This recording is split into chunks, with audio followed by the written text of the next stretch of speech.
Assalamualaikum warahmatullahi wabarakatuh. Shalom. Perkenalkan, nama saya Sujatmiko Teguh Prasetyo Nurhamidin, mahasiswa Universitas Negeri Manado, Fakultas Teknik Program Studi Teknik Mesin semester 7. Baiklah, di sini saya akan menjelaskan tentang solar cell secara singkat.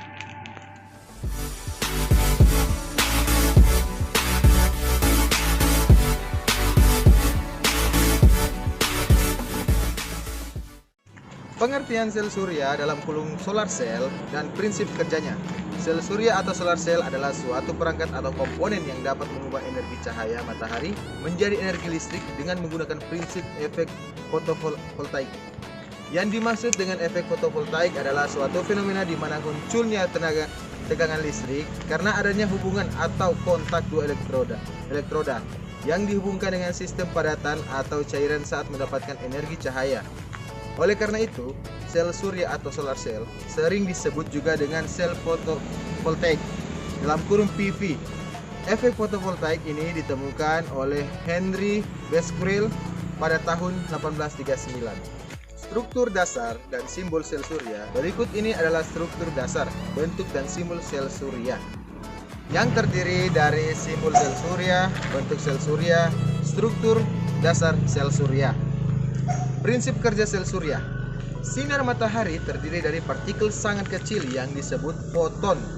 Ketika terkena sinar matahari, foton yang merupakan partikel sinar matahari tersebut menghantam atom semikonduktor silikon sel surya sehingga menimbulkan energi yang cukup besar untuk memisahkan elektron dari struktur atomnya. Elektron yang terpisah dan bermuatan negatif tersebut akan bebas bergerak pada daerah pita konduksi dari material semikonduktor. Atom yang kehilangan elektron tersebut akan terjadi kekosongan pada strukturnya. Kekosongan tersebut dinamakan dengan hole dengan muatan positif. Daerah semikonduktor dengan elektron bebas ini bersifat negatif dan bertindak sebagai pendonor elektron. Daerah semikonduktor ini disebut dengan semikonduktor tipe N. Sedangkan daerah semikonduktor dengan hole bersifat positif dan bertindak sebagai penerima elektron yang dinamakan dengan semikonduktor tipe P. Di persimpangan daerah positif dan negatif akan menimbulkan energi yang mendorong elektron dan hole untuk bergerak ke arah yang berlawanan.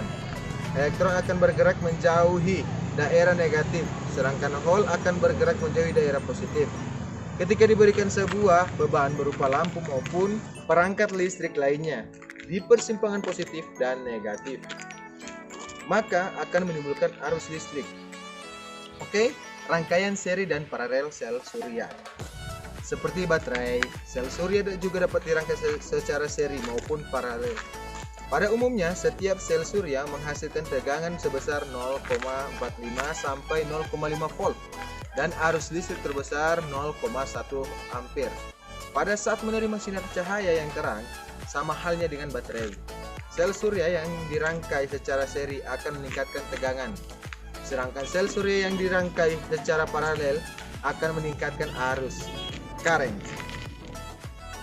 Itulah penjelasan dari saya tentang materi solar cell.